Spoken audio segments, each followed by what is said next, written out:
Hi friends, తెలంగాణలోని ఆసరా pension లబ్ధిదారులకు good news అండి. ప్రభుత్వం పింఛన్ నిధులను విడుదల చేస్తూ తాజాగా ప్రకటన అయితే చేసింది. ఈ ప్రకటన మేరకు ఇప్పుడు ఫిబ్రవరి 1వ తేదీన ఇవ్వాల్సిన పింఛన్ నిధులను మార్చి 27వ తేదీ విడుదల చేసింది. దీన్ని బట్టి మనకు తెలంగాణలో 2 నెలల ఆలస్యంగా పింఛన్ల పంపిణీ అనేది జరుగుతూ ఉంది.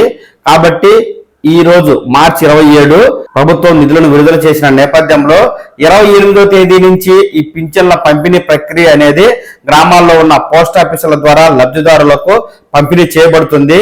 ముఖ్యంగా దివ్యాంగులు, వృద్ధులు దృష్టిలో ఉంచుకోవాల్సిన విషయం ఏంటంటే 30వ తేదీ ఉగాది, అలాగే 31వ తేదీ రంజాన్ పండుగ ఉన్న నేపథ్యంలో ఈ 2 నేషనల్ హాలిడేస్ కాబట్టి పోస్ట్ ఆఫీస్ కు సెలవు ఉంటుంది. మీరు 28, 29 తేదీల్లోనే మీ సంబంధిత పోస్ట్ ఆఫీసుల ద్వారా మీ పింఛన్ అయితే తీసుకోండి. ఇప్పుడు అధికారులు ఈ పింఛన్ నిధులకు సంబంధించి విడుదల చేసిన ప్రకటన సారాంశం అయితే ఈ విధంగా ఉంది. ఇందు మూలముగా వివిధ రకముల చేయూత, ఆసరా పింఛన్లు అనగా వృద్ధాప్య, వితంతు, వికలాంగుల, చేనేత, కల్లుగీత మరియు ఒంటరి మహిళల పింఛన్లు పొందు పింఛన్దారులకు పత్రికా ముఖంగా తెలియజేయనది ఏమనగా 27/3/2025 నుండి 4/4/2025 వరకు బట్వాడా చేయబడినని పోస్టల్ శాఖ నల్గొండ వారు తెలియజేయనది.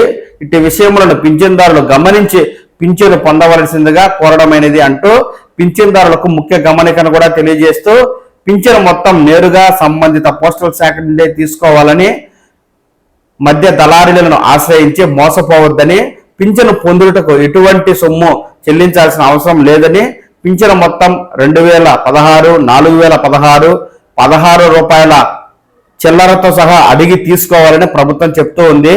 ఈ చేయూత పింఛన్లకు సంబంధించి వృద్ధులకు 4000, దివ్యాంగులకు 6000 ప్రభుత్వం గతంలో ప్రకటించింది, కానీ ఇంకా పెంపు చేయలేదు. ప్రస్తుతం పాత పింఛన్లు వృద్ధులకు 2016, దివ్యాంగులకు 4016 రూపాయల చొప్పున మాత్రమే నిధులను విడుదల చేసిన నేపథ్యంలో ఎవరైతే పోస్ట్ ఆఫీస్ ద్వారా పింఛన్ తీసుకునేవారో ఈ మార్చి 28వ తేదీ నుంచి పోస్టల్ శాఖ నుండి పింఛన్ తీసుకోండి. ఇక బ్యాంక్ అకౌంట్ ద్వారా బీబీటీ పద్ధతిలో పింఛన్ పొందే వారికి ప్రభుత్వం మనకు ఎప్పటిలాగే జిల్లాల వారీగా ఈ పింఛన్లను జమ చేస్తూ వస్తుంది. కాబట్టి దివ్యాంగులైన వారు మీరు ఆందోళన చెందకుండా ఈ పింఛన్లకు సంబంధించి ఎప్పటికప్పుడు ఆన్లైన్లో స్టేటస్ చెక్ చేసుకుంటూ మీ పింఛన్ స్టేటస్ లైవ్ ఉందా, డిలీట్ అయిందా అనే విషయాన్ని చూసుకోండి. ఎందుకంటే 2 నెలల ఆలస్యంగా పింఛన్ల పంపిణీ నడుస్తున్నందున ప్రభుత్వ అధికారులు రకరకాల కారణాలతో పింఛన్లను తొలగిస్తూ ఉన్నందున ఆలస్యంగా లబ్ధిదారులు తెలుసుకోవడం వల్ల నష్టపోతూ ఉన్నారు. కాబట్టి ఎప్పటికప్పుడు ప్రతి నెల ఈ పింఛన్లకు సంబంధించి మీ స్టేటస్ ను అఫీషియల్ వెబ్సైట్ ద్వారా మీ యొక్క సదరం ఐడినో లేకపోతే పింఛన్ ఐడినో ఎంటర్ చేసి తెలుసుకోవడం ద్వారా మీ పెన్షన్ లైవ్ స్టేటస్ ఉన్నట్లయితే 4-5 రోజులు లేట్గానైనా సరే మీ పింఛన్ మీ ఖాతాలో జమ అవుతుంది.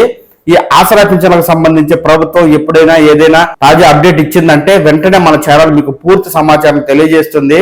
ఎప్పటికప్పుడు ఈ తాజా అప్డేట్ ను మీరు ఈ ఛానల్ ద్వారా చూసి తెలుసుకుంటూ ఉండడం కోసం వెంటనే ఈ ఛానల్ ని లైక్ చేసి సబ్స్క్రైబ్ చేసుకోండి. నమస్కారం.